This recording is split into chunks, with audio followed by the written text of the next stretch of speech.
अस्सलाम वालेकुम, this is doctor Rabia Arshad and in this video मैं आप लोगों को बताऊंगी कि अगर आप लोग के घुटने में काफ़ी देर से दर्द आ रहा है, ठीक है, और अगर आप फिज़िकल थेरेपिस्ट के पास नहीं जा सकते या आपके पास वो फैसिलिटी अवेलेबल नहीं है तो आप लोग को घर पे क्या करना चाहिए, ठीक है। अगर आपकी ओल्ड एज है, ठीक है, या आप यंग भी हैं और आप लोग को ये प्रॉब्लम आने शुरू हो गई है तो आप लोगों ने घर पर क्या क्या चीज़ें करनी है और क्या क्या चीज़ें बिल्कुल भी अवॉइड करनी है, मतलब उनकी तरफ बिल्कुल भी नहीं जाना, ठीक है। तो सबसे पहले मैं आप लोगों को बताती हूँ, जो फर्स्ट चीज़ आती है उस पर आप लोगों ने क्या करना है, स्टेयर्स यूज़ नहीं करनी, मतलब अवॉइड करें। अगर तो ओल्ड एज है ना तो स्टेयर्स चढ़ना जो है ना वो अवॉइड करें, ठीक है।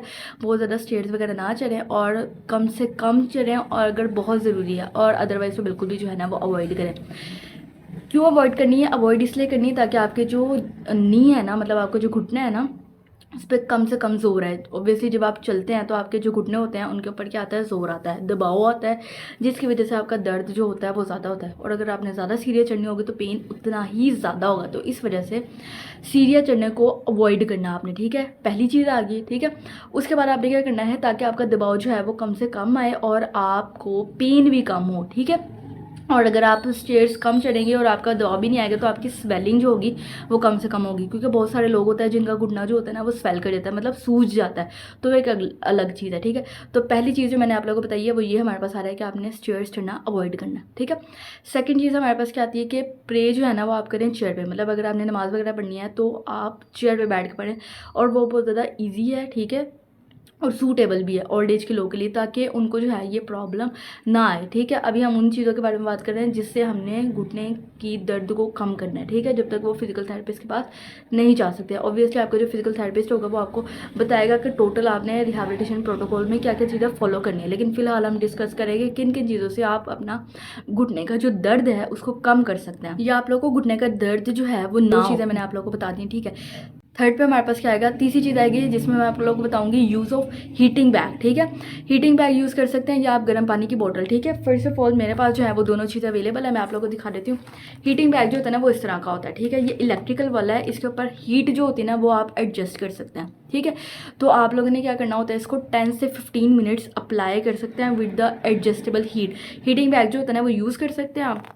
इससे क्या होगा कि आपकी ब्लड सर्कुलेशन इंप्रूव होगी। जब ब्लड सर्कुलेशन इंप्रूव होगी, मतलब आपकी खून की जो गर्दिश है ना वो नॉर्मल पे आ जाएगी। उसकी वजह से क्या होगा कि आपके जो खून है ना जब गर्दिश में आएगा तो आपकी बॉडी को जो ऑक्सीजन की सप्लाई होगी ना वो बेहतर तरीके से होगी। जब वो बेहतर तरीके से होगी तो फिर क्या फ़ायदा होगा कि आपका जो दर्द होगा वो नहीं होगा। और अगर आप लोग के पास ये हीटिंग बैग अवेलेबल नहीं है तो आप लोग ये बॉटल जो है ना वो ले सकते हैं, ठीक है। आप लोग किसी भी मेडिकल स्टोर से जो है वो आप लोग को ईजीली मिल जाएगी। इसको आप यूज़ कर सकते हैं। इसका एक कवर भी मिलता है, उसके अंदर आप लोग रखें और इसको जो है वो यूज़ करें। और उसके बाद with the passage of time अगर आप लोगों को गर्म लगती है तो आप इसकी साइड जो है वो चेंज कर सकते हैं, ठीक है। तीन चीज़ें हमारे पास होगी। उसके अलावा ये वो चीज़ है जो आप लोगों ने करनी है, ठीक है, ये भी आप यूज़ कर सकते हैं। उसके अलावा आपने क्या करना है, आप लोग यूज़ करेंगे नी ब्रेस, ठीक है, या नी कैप, ठीक है। ब्रेस का फ़ायदा ये होगा कि वो जो आपके जॉइंट होगा उसको वो रिलैक्सेशन प्रोवाइड करेगी। उसके साइड पे जो मसल्स आ रहे हैं और लिगामेंट्स आ रहे हैं उनको सपोर्ट प्रोवाइड करेगा, जिसकी वजह से आपके नी के ऊपर कम से कम जो है वो जोर आएगा, ठीक है। तो ये चार चीज़ें होगी जो आप लोगों ने इम्प्लीमेंट करनी है, ठीक है, ताकि आप लोगों का नी पेन ना आए। ज़्यादातर नी पेन उन्हीं लोगों में आता है जो ओल्ड एज के लोग होते हैं, उनमें आता है। तो उसमें ये चीज़ें जो हैं वो फॉलो करनी होती हैं, कुछ चीज़ें फॉलो करनी होती है, कुछ चीज़ें जो है ना वो आपने अवॉइड करनी होती है। ये वाली चीज़ आ गई, ठीक है। उसके अगली चीज़ जो हमारे पास आती है, जो कि हमारे पास फिफ्थ वन है, वो ये है कि आप लोगों ने वेट बेरिंग नहीं करनी, मतलब आपने कोई भी ऐसी एक्टिविटीज़ नहीं करनी जिसकी वजह से आप लोगों को वज़न उठाना पड़े। जितना आप वज़न उठाएंगे ना उतना ज़्यादा आपके घुटने पे जो होगा ना वो इफेक्ट आएगा, दर्द आएगा, ठीक है। आप कोई भी चीज़ लोड वगैरह कर लेते हैं तो जो आपका ये घुटना होता है ना बेसिकली ये वेट बेरिंग जॉइंट होता है, ठीक है, मतलब ये वज़न उठाने में काम आता है।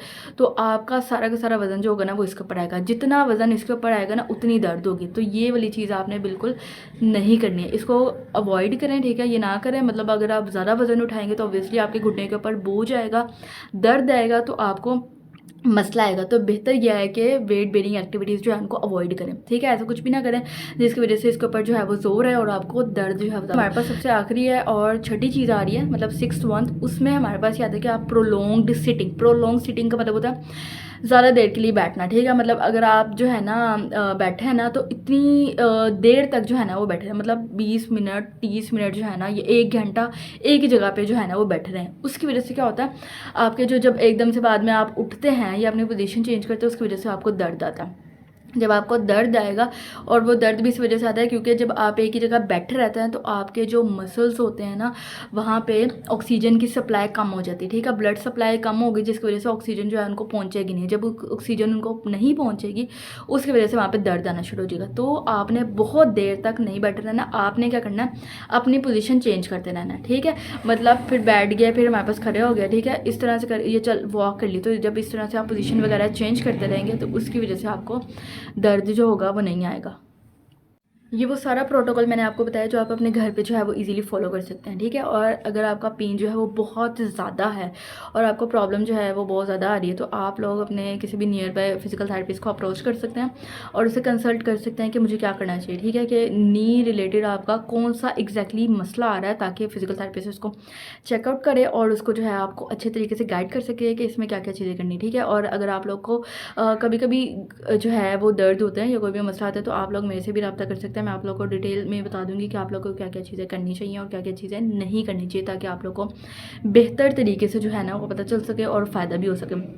मैं उम्मीद करती हूँ कि मेरी वीडियो आप लोग को पसंद आई होगी, और अगर आप लोग को जो है अच्छी लगी है तो आप लोग अपने फ्रेंड्स और रिलेटिव्स को जो है वो शेयर कर सकते हैं, मेरे चैनल को सब्सक्राइब कर सकते हैं, लाइक कर सकते हैं, वीडियो को कमेंट कर सकते हैं, ताकि आप लोग को कोई भी इससे रिलेटेड इन्फॉर्मेशन चाहिए हो या फिर कोई आप लोग को न्यू वीडियो चाहिए हो जिसमें आप लोग को डिटेल पता करनी है किसी चीज़ के बारे में, या कोई न्यू वीडियो जो है वो चाहिए हो, तो मैं आप लोगों को इसी कमेंट के थ्रू जो है ना वो रिप्लाई कर दूंगी और उस पर न्यू वीडियो बना दूंगी, ताकि आप लोग उसको विजिट कर सकें, चेकआउट कर सकें और आप लोग को जो है ना फ़ायदा पहुंच सके। Thank you so much for watching this video and do like, comment and subscribe to my channel. Thank you so much.